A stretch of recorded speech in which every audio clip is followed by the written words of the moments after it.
আবারও জুটি বেঁধে ফিরেছে জলসার জনপ্রিয় ধারাবাহিক খুকুমনি হোম ডেলিভারির প্রধান নায়ক নায়িকা খুকুমনি এবং বিহান।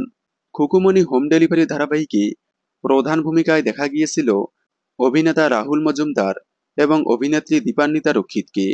ধারাবাহিকটি শুরু থেকেই টিআরপি তালিকায় অনেকটাই এগিয়ে ছিল। সর্বোচ্চ 10+ টিআরপি দিয়ে বাংলার দ্বিতীয় স্থানে উঠেছিল। তবে পরে টিআরপি আস্তে আস্তে কমতে থাকলে মাত্র 6 মাসেই বন্ধ হয়ে যায় খুকুমনি হোম ডেলিভারি। এরপর রাহুল মজুমদার এবং দীপান্বিতা রক্ষিতকে একের পর এক নতুন ধারাবাহিকে দেখা গিয়েছিল।